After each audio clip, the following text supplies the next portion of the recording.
Encíclica del Papa, Masonería y el final de los tiempos. Buenas tardes, queridos amigos y amigas, bienvenidos al Oráculo de Samna. El día de hoy nos preocupa de sobremanera esta declaración abierta de la nueva encíclica del Vaticano, Fratelli Tutti, como la fraternidad de todos. Fraternidad, una palabra evidentemente perteneciente a una de las logias más antiguas del mundo, la francmasonería, que se enuncia a sí misma como la fraternidad universal. De carácter globalista y centralizada, la fraternidad universal siempre se ha movido en la oscuridad, entre las rendijas del poder. Sin embargo, hoy abiertamente muestra los hilos del titiritero, incluso en un lugar tan relevante para la historia del mundo como es el Vaticano. Todos los eventos trascendentales de la historia estuvieron marcados primero por una encíclica papal. ¿Qué pretende anunciar Fratelli Tutti? ¿El imperio totalitario de los masones?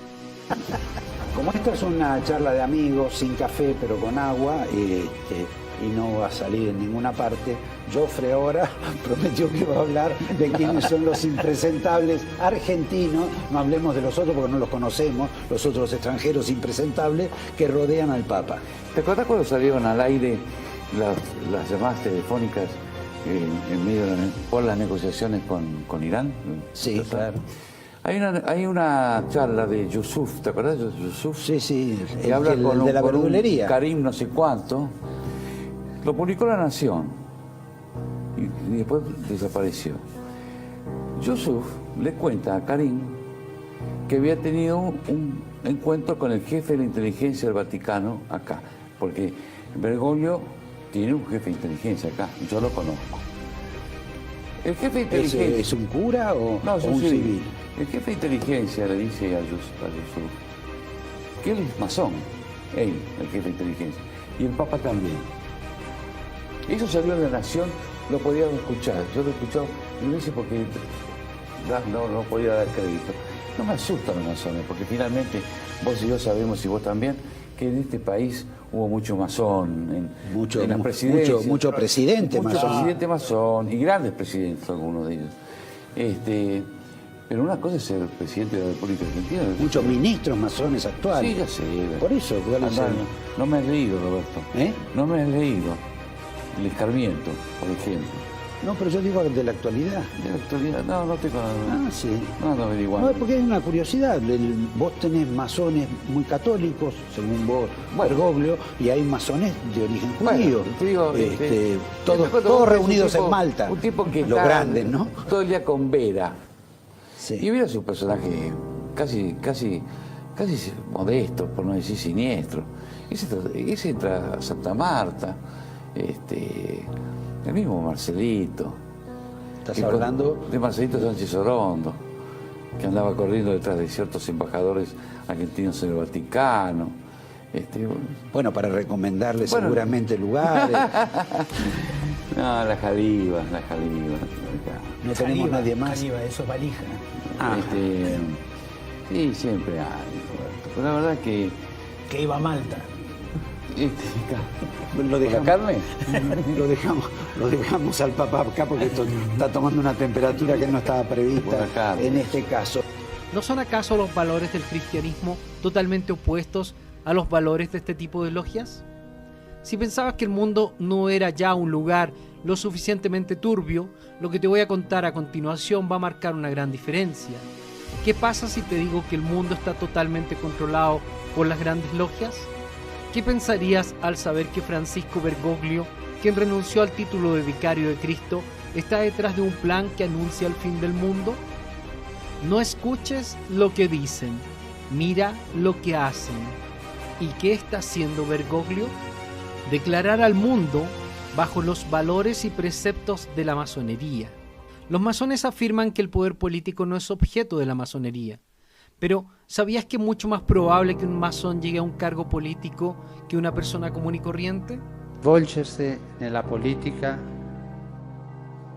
è un obbligo per un cristiano. Noi cristiani non possiamo giocare da Pilato, lavarci le mani. Non possiamo. Dobbiamo immischiarci nella politica. Perché la politica è una delle forme più alte della carità, perché cerca il bene comune.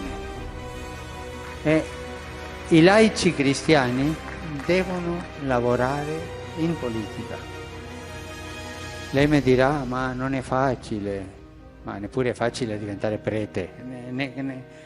Non ci sono cose facili nella vita, non è facile. La politica è troppo sporcata, ma io mi domando, è sporcata perché? Perché i cristiani non si sono mischiati con lo spirito evangelico? È una domanda che ti lascio. È facile dire la colpa di quello, ma io cosa faccio, no?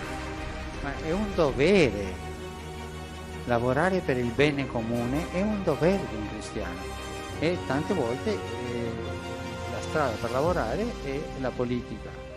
Serge Abad Gallardo, un ex alto funcionario del gobierno de Francia que perteneció a la masonería durante 24 años y llegó a ocupar un alto rango, ha dicho que los masones representan alrededor del 0,03% de la población francesa y sin embargo el 35% de los diputados y senadores de Francia son masones. Es 120 veces más probable que un masón se convierta en diputado o senador a que alguien que no lo es. También nos dijo, no es absolutamente ninguna teoría de conspiración decir que la masonería tiene un fuerte poder político sobre la sociedad. Hay pruebas sólidas. En Francia, por ejemplo, la ley que permite la píldora anticonceptiva de 1967 fue iniciada por Lucien Neuwirth, que era masón. Además, la ley francesa sobre el aborto, 1975, fue promovida por Simone Weil.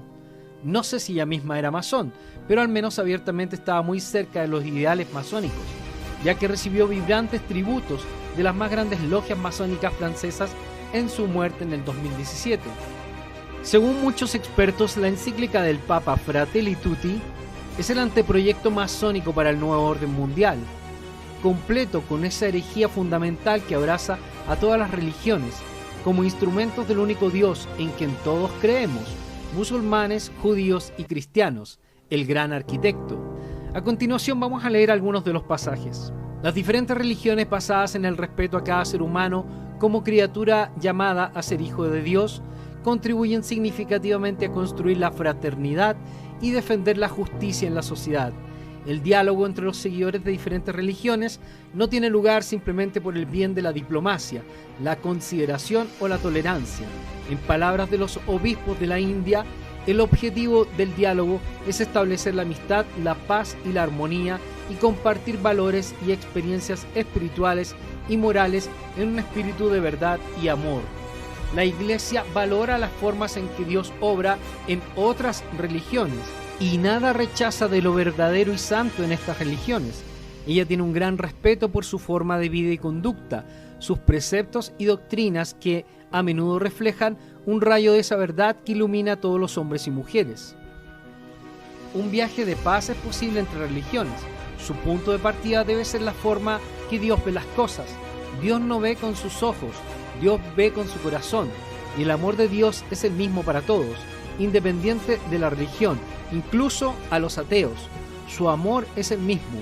Cuando llegue el último día y haya suficiente luz para ver las cosas como realmente son, nos vamos a encontrar bastante sorprendidos. ¿De qué nos vamos a sorprender? ¿De cuál es el verdadero Dios de esta nueva religión?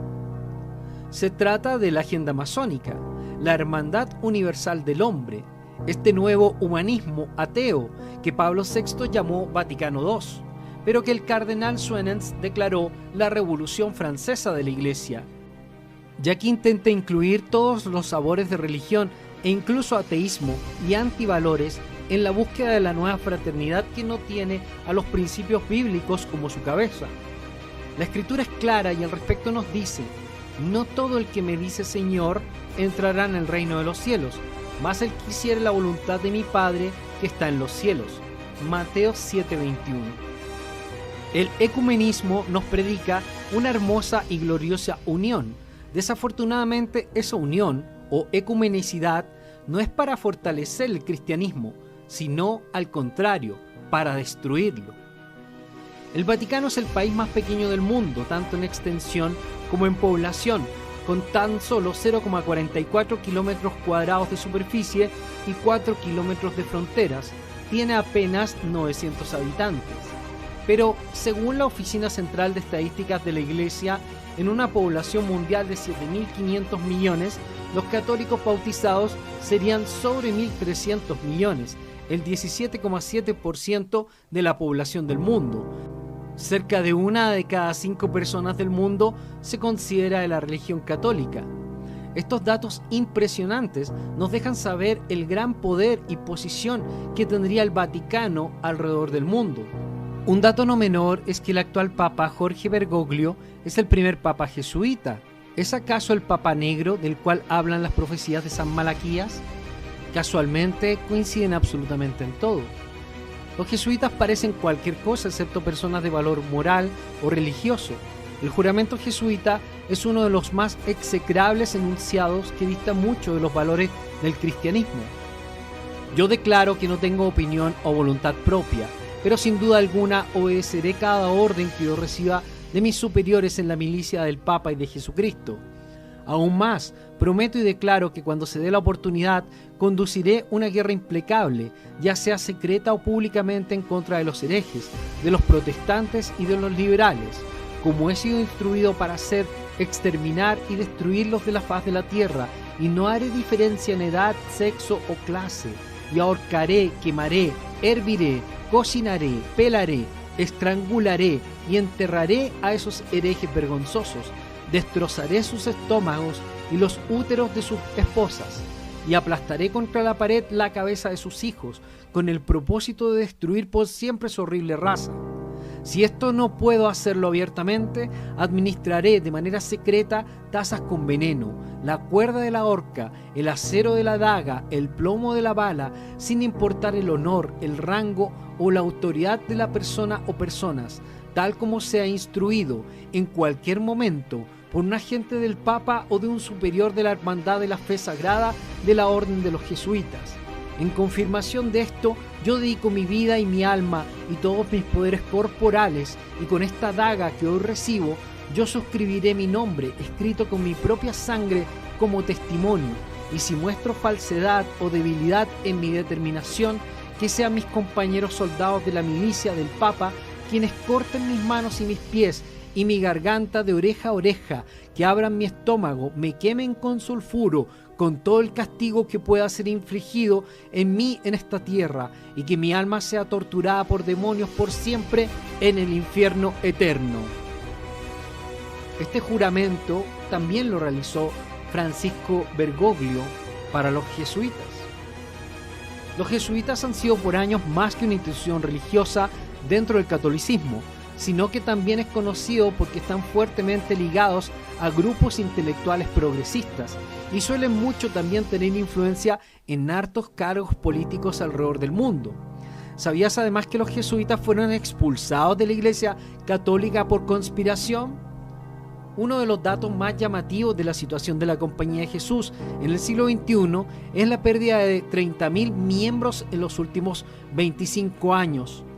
Perdieron el 44,9% de su nómina desde el Vaticano II. Tenían 36.000 afiliados en 1965 y ahora no llegan a 20.000. Los demás están infiltrados en otras posiciones políticas o de la Iglesia alrededor del mundo. Con el tiempo, sin embargo, este ejército de Cristo al servicio directo de los papas se convirtió en una de las máquinas ideológicas más poderosas que existe en la tierra, y la admiración sumó más tarde la inquina por su presencia en todos los cenáculos políticos de importancia y hasta en los confesionarios y gabinetes más privados de las familias reales, rectoras de los gobiernos absolutistas. Hoy la verdad es que los jesuitas, con el Papa Francisco a la cabeza, gozan de bastante buena prensa.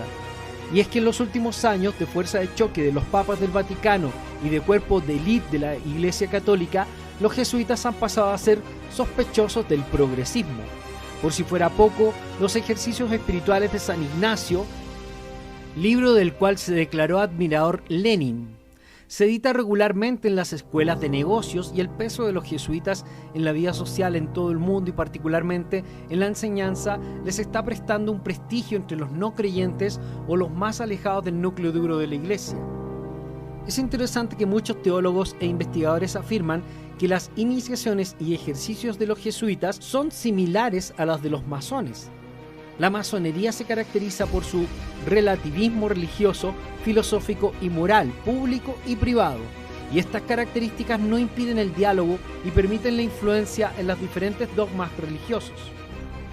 Históricamente, varios papas han denunciado a la masonería como la antítesis de la fe y el cristianismo.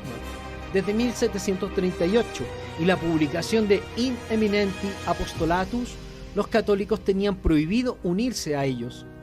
Sin embargo, cierta confusión ha nublado las mentes de los católicos. Si bien un cambio de 1983 en la ley canónica pareció eliminar la excomunión como pena por ser miembro, Joseph Ratzinger escribió que cualquiera que se inscribe en la masonería está cayendo en un pecado grave y no podría recibir la comunión. Sin embargo, con Bergoglio, esta vez es diferente. En un reciente comunicado, la Gran Logia proclamó que en los 300 años de la masonería moderna se ha basado en una fraternidad universal de seres humanos que se llaman hermanos y hermanas entre sí, a pesar de sus respectivos credos, ideologías, color de piel, antecedentes sociales, idioma, cultura o nacionalidad. Exactamente lo mismo que declara Fratelli Tutti y hasta en idéntico orden en los enunciados.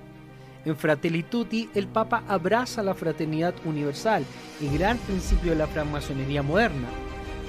La declaración de la francmasonería incluso citó la encíclica de Francisco. También debemos reconocer que en ocasiones se encuentran formas destructivas de fanatismo entre los creyentes religiosos, incluidos los cristianos. Ellos también pueden verse atrapados en redes de violencia verbal a través de Internet y los diversos foros de comunicación digital, incluso los medios católicos. Los límites se pueden traspasar, la difamación y la calumnia pueden convertirse en algo común y todas las normas éticas y el respeto por el buen nombre de otros pueden ser abandonados. ¿Cómo puede contribuir esto a la fraternidad que nos pide nuestro Padre común? Church Militant afirma que la encíclica se abstiene de mencionar la evangelización o la proclamación del evangelio y en cambio blande su propia raza de fanatismo, los repetidos pronunciamientos de la izquierda marxista sobre la migración, los mercados, el populismo, el nacionalismo, la redistribución de la riqueza, la propiedad y la pena de muerte, entre otros. Los globalistas también están aprovechando la encíclica con la ayuda del clero marxista para impulsar a las mujeres en el clero, estructuras que sienten que deben ser modificadas en sintonía con su enseñanza y moral en pos de esta revolución. Un teólogo marxista ha cantado alabanzas a la última y más larga carta del Papa Francisco a los obispos del mundo. El ex franciscano y teólogo de la liberación, Leonardo Boff, promocionó la encíclica de Francisco de 43.000 palabras, Fratelli Tutti, firmada el 3 de octubre en la tumba de San Francisco de Asís, en Italia. Boff comparó la nueva encíclica de Francisco con una lámpara que se utilizará para negociar las nubes oscuras de los tiempos actuales. Boff, amigo de Bergoglio desde hace mucho tiempo, aplaudió la innovadora visión de fraternidad y amistad social de Francisco, una visión que busca que todas las personas habiten una casa común. Boff dejó al descubierto su sentimiento de que la Iglesia Católica no puede permanecer rehén de la cultura occidental, que es una cultura regional, por grandes que sean los méritos que ha acumulado. Sostuvo, es necesario que se desoccidentalice, abriendo el proceso de globalización que favorece el encuentro de culturas y caminos espirituales. ¿Estás leyendo? ¿Estás escuchando? Globalización por todas partes. ¿Es esto lo que profesan las escrituras que supone defender el Vaticano? ¿Todas las religiones creen exactamente lo mismo? Años después de que se fundó una congregación cristiana en la ciudad griega de Corintios, famosa por la pluralidad cultural y religiosa, el apóstol Pablo les escribió: no lleguen a estar unidos con los incrédulos. Luego les explicó: ¿qué armonía puede haber entre Cristo y Belial? ¿O qué porción tiene una persona fiel con un incrédulo? Entonces les dio este consejo: sálganse de entre ellos y sepárense. 2 Corintios 6:14. O sea, ¿el Papa Francisco está contradiciendo sus propias creencias o está afirmando una vez más que Dios se equivocó? Les voy a contar una confidencia. I'm going to tell you something private. Yo en el bolsillo In my pocket, llevo siempre 2 cosas. I always carry 2 things. Un rosario, Rosary, un rosario para rezar, to pray, y una cosa que parece extraña. something which seems odd. ¿Qué es esto? Y esto es la historia del fracaso de Dios. This here, in this item, is the history of God's failure. Es un vía crucis, It's the way of the cross. pequeño vía crucis. A small way of the cross.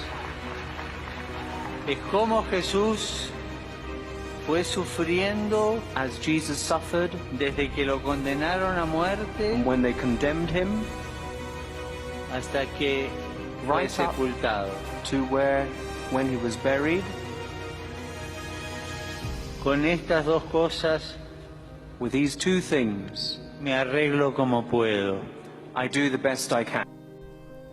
Casualmente el venezolano Arturo Sosa Abascal, de 64 años, que ha dedicado parte de su carrera a sus estudios y a docencia en ciencias políticas, fue también elegido en el 2017 como el nuevo superior de la Congregación General de la Compañía de Jesús, es decir, los jesuitas. Un latinoamericano papa negro, al igual que el pontífice. También el primer no europeo en la historia de la Iglesia Católica y que marca el nuevo periodo de universalización iniciado por el argentino Francisco. Pero lo que muchos no saben es que el Papa Negro tiene un pasado rojo, quien además de ser un hombre de fe, es un brillante politólogo que llegó a ser investigado por su supuesto apoyo a los golpes de Estado encabezados por el difunto Hugo Chávez en 1992. Fíjense ustedes, una noticia importante. Habemus Papa. Acaban de elegir como Papa por primera vez en la historia a un suramericano, a un argentino, el cardenal Jorge Mario Bergoglio. Va a ser el Papa número 266. Y el debate era entre un Papa africano y un suramericano. No sé. Nosotros sabemos que nuestro comandante ascendió hasta esas alturas y está frente a frente a Cristo. ¿Alguna cosa influyó para que se convoque a un Papa suramericano? ¿Alguna mano nueva llegó? Y Cristo le dijo, bueno, llegó la hora de América del Sur. Así nos parece. En cualquier momento convoca una constituyente en el cielo para cambiar la iglesia en el mundo y que sea el pueblo, el puro pueblo de Cristo el que gobierne el mundo. Sosa ha escrito sobre la mediación marxista de la fe cristiana, argumentando que la Iglesia debe comprender la existencia de cristianos que se llaman marxistas y se comprometen a la transformación de la sociedad capitalista en una sociedad social. En su primer día de visita a Bolivia, el Papa Francisco intercambió regalos con el presidente del país, Evo Morales. Durante una reunión en la Casa de Gobierno, Morales obsequió al pontífice con un peculiar crucifijo tallado en madera sobre la hoz y el martillo, símbolo del comunismo. El mandatario entregó también un ejemplar del Libro del Mar, que resume la centenaria demanda del país andino contra Chile, que se dilucida en la Corte Internacional de La Haya y sobre la que el Papa pidió diálogo. Para terminar, Francisco recibió el Cóndor de los Andes, la condecoración máxima del país. En retribución, el obispo de Roma obsequió a Morales con una reproducción del mosaico Salus Populi Romani, que desde 1611 ocupa la capilla paulina de la Basílica Papal de Santa María la Mayor. En 1989, además, firmó una carta alabando a Fidel Castro. Este, amigos, es el Papa Negro y es el gran amigo del actual Papa jesuita Francisco Bergoglio. En cualquier corredor del Vaticano de Francisco es probable que se encuentre con un comunista de facto. Francisco tiene un comunista que dirige su orden jesuita, un comunista dirigiendo su consejo de cardenales, el cardenal hondureño Óscar Rodríguez Madariaga, una comunista que dirige la Pontificia Academia de Ciencias Sociales, Margaret Archer, una socióloga británica que ha dicho que representa a la izquierda marxista, y comunistas como el repudiado teólogo de la liberación brasileña Leonardo Boff y la socialista canadiense Naomi Klein redactando las encíclicas. El hecho de que el pontífice hiciera afirmaciones como la siguiente: ¿cómo me gustaría una iglesia pobre y para los pobres?, le está echando aún más leña al fuego. El Papa Francisco ha dado las gracias a los periodistas de todo el mundo que estaban ante él por la información que han ofrecido a la sociedad de lo que acontecía estos días en el Vaticano, especialmente la información de carácter espiritual. Olvidándose de los papeles que sujetaba con las manos, ha querido contar cómo eligió el nombre de Francisco. Non ti dimentichi dei poveri. Fue después de que el cardenal emérito de Sao Paulo le pidiese que no se olvidase de los pobres. Fue durante el cónclave cuando estaba claro que era el elegido. Poveri, ho pensato a Francesco de Assisi. Poi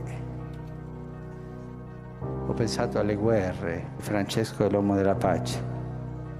E così è venuto il nome nel mio cuore. Siguiendo con la idea de pobreza, ha expresado su deseo de una iglesia pobre y para los pobres. Ah, come vorrei una chiesa povera e per i poveri. Una enorme ovación ha seguido a estas palabras.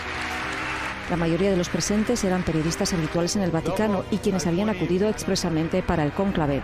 A sabiendas de que todos no son creyentes, les ha ofrecido esta típica bendición. Muchos de ustedes no pertenecen a la Iglesia Católica. Otros no son creyentes. De corazón doy esta bendición en silencio a cada uno de ustedes, respetando la conciencia de cada uno.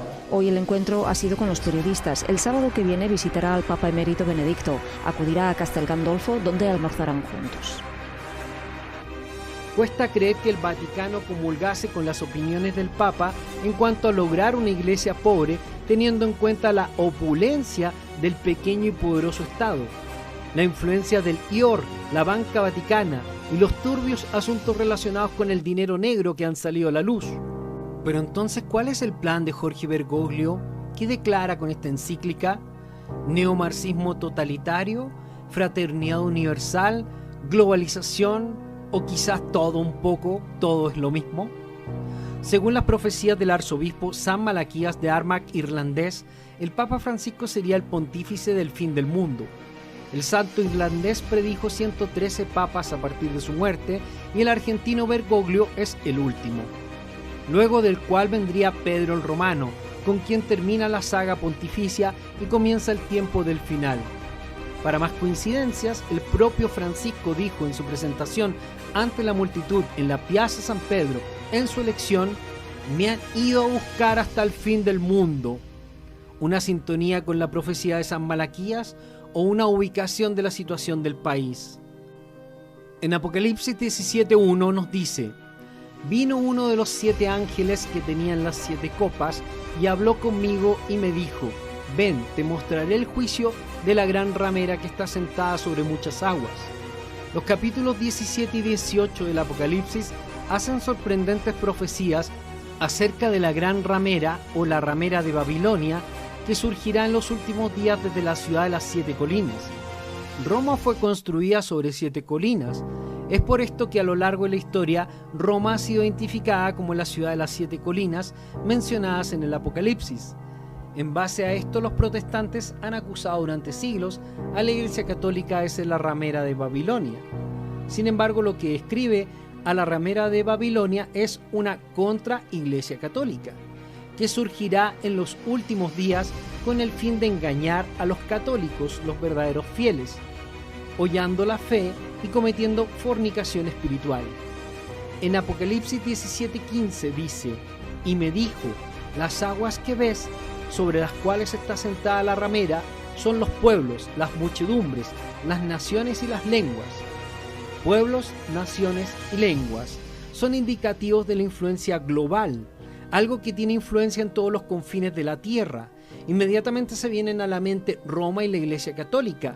La misión universal de la Iglesia Católica ha incorporado fieles de todos los pueblos, naciones y lenguas. Desde todos los ángulos, los líderes religiosos vienen llamando la atención sobre la insensibilización de la sociedad frente a la injusticia. Señalan que los pueblos tradicionalmente cristianos comienzan a elegir gobiernos que predican antivalores morales, éticos y que subvierten el orden natural, preparando el camino para el advenimiento del anticristo que perseguirá a cristianos y mártires. En los libros y artículos que estos autores publican coinciden en afirmar que ya se ha iniciado la cuenta regresiva para el apocalipsis y dan como señales la propagación de epidemias como el ébola o el coronavirus, que serían solo el comienzo, y a la vez hablan de la estandarización de la inmoralidad con la entronización como valores sociales en temas antinaturales que incluso se enseñan en las escuelas. Aunado todo esto al cuadro de eventos climáticos, telúricos, volcánicos que vienen sucediendo con frecuencia inédita. En las Escrituras, Satanás tienta a Cristo con el poder del mundo. Uniendo esto último a las previsiones de los rabinos y las profecías de las Escrituras, en este punto se encontraría la tensión actual para desatar los últimos tiempos. Francisco Bergoglio, el último, anunciando al Mesías, con lo cual se cumpliría la profecía final de la conversión de los judíos, la inversión de valores en el mundo y la entronización de la maldad en términos nunca antes vistos. La degeneración del hombre y la mujer travestidos, o sea, renegando su género, el aborto, el hedonismo triunfante sobre cualquier espiritualidad, la corrupción total de la Iglesia Católica. ¿Todo esto quiere decir que el falso profeta tierra y probablemente es Francisco? ¿O es que le está preparando el camino?